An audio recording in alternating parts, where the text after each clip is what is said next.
I don't like the act. I think it sounds biblical. Do you think that's what Schumer was going for? I think I prefer the One Big Beautiful Bill Act. I think it just, let's leave it sounding as dumb as humanly possible. That's my Well, preferred opinion. everyone is coming up with their own version of what to call this, right? And I've decided to call it, in my mind, the Big Backward Act, because it contains nothing forward-looking. It's just recycling things that we've been talking about forever. It is biblical in size. It's 887 pages long. And I think the priorities are pretty clear when you look at the timing of things. The thing that happens immediately and permanently is the 2017 tax cuts being made forever. And so that's what this was really about, right? Take what we did the first time Trump was president and make it stick this time. That was what was most important to everybody. Yeah, he says so many things. You know, he talks a lot. He posts does. a lot. Prolific, that one. Prolific. Weaves on the Truth Social. And I think articulates to people so many things that sound good.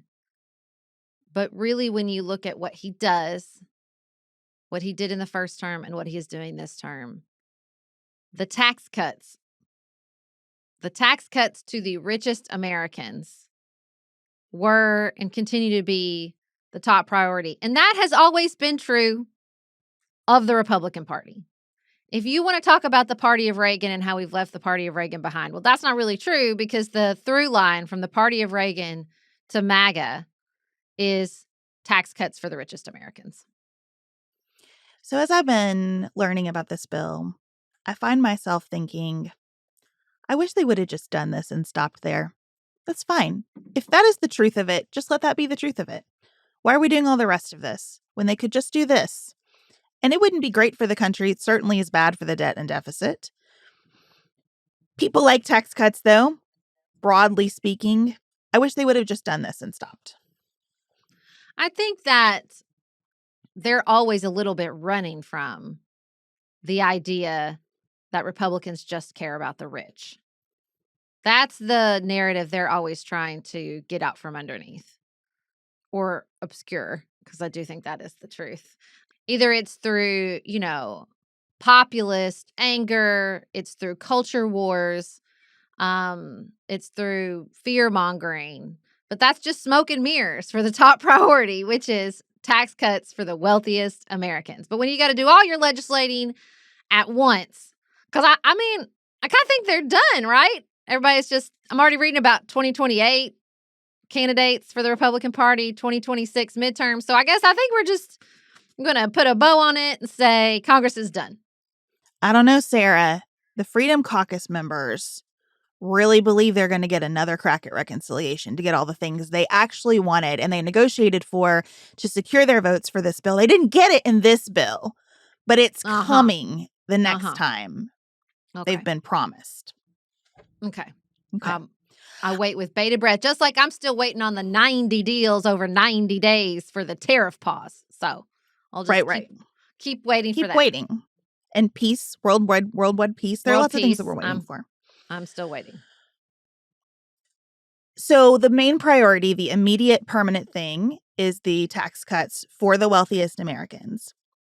Later and temporarily, we're going to do some things for other people. So from 2026 to 2028, there will be deductions available for tips and for overtime income, and a $6,000 deduction for seniors who make less than $75,000 a year, because Trump had promised, one of the many things that he said on the campaign trail was that he was going to stop taxing Social Security income. So that I'm going to stop taxing Social Security income has translated to a temporary $6,000 deduction for some senior citizens. We're also going to have a temporary auto loan interest deduction. So there are the crumbs for the rest of us. Can I suggest to everyone, particularly those seniors, that you save that money for when the Social Security runs out and you start taking 25% cuts on your benefits around 33 is what they're saying now?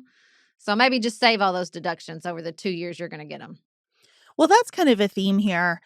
We are going to pay less in taxes, a very few of us. For a very and we're short going to amount pay of more time. for everything else. Yep. Because the government is going to continue to spend a lot of money, which typically does cause inflation, as we have learned painfully over the past few years. And the government is not going to be there to support us if we fall down in that inflationary environment.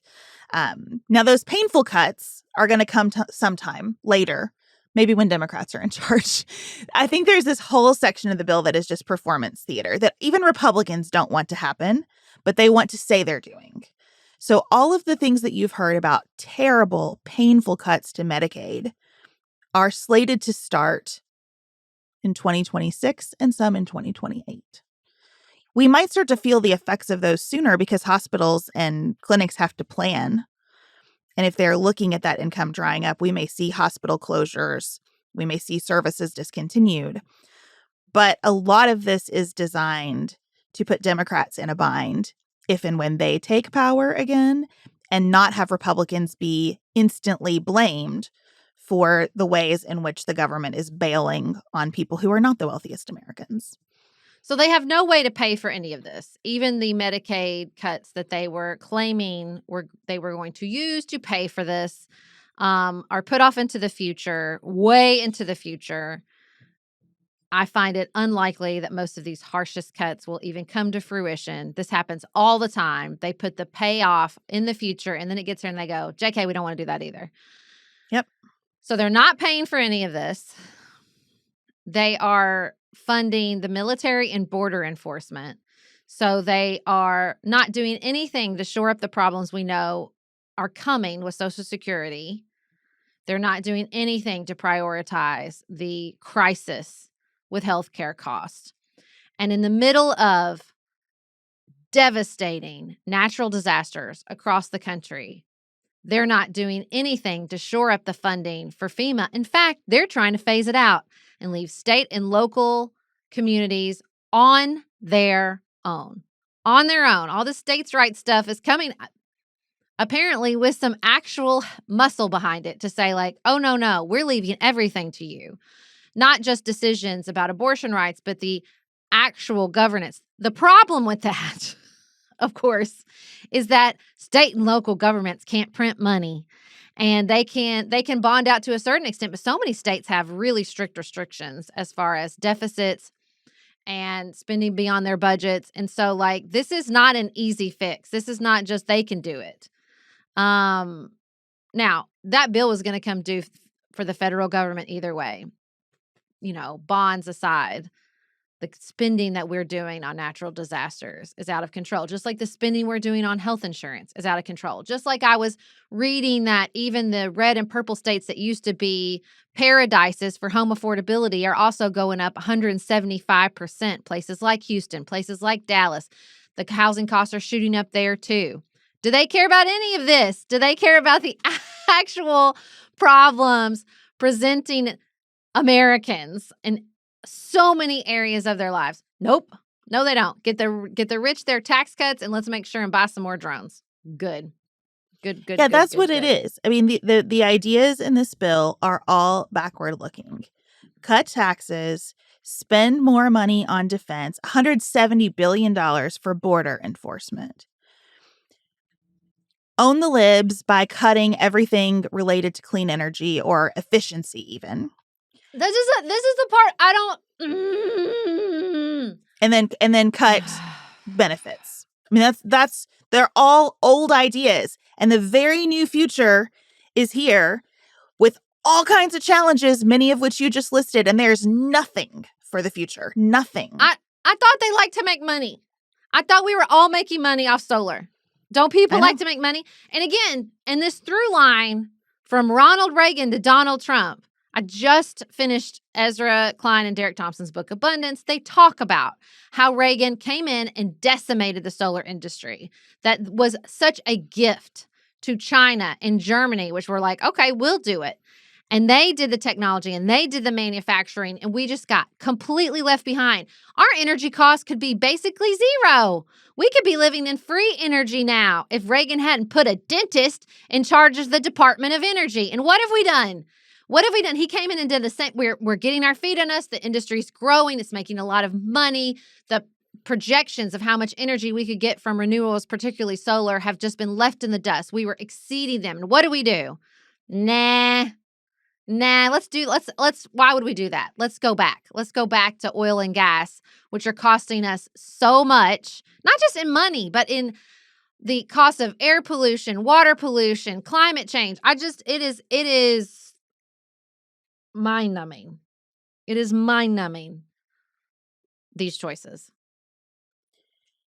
Just backward. Kamala Harris said we're not going back. Trump said, yes, we are. Yep. And that's what this bill does. It just drags us backward. I don't know how dire the consequences are going to be for Medicaid and SNAP, because I don't know if Congress will actually let those things happen, or if we can take some comfort in the fact that we have elections coming up next year and we could change some of this future. What I do know is that we are saddling future generations with problems that we have refused to deal with for years in service of ideas that are 40 years old at least. And that makes my head explode. That is such a waste, such a squandered opportunity. Holding on to things is the theme in this administration.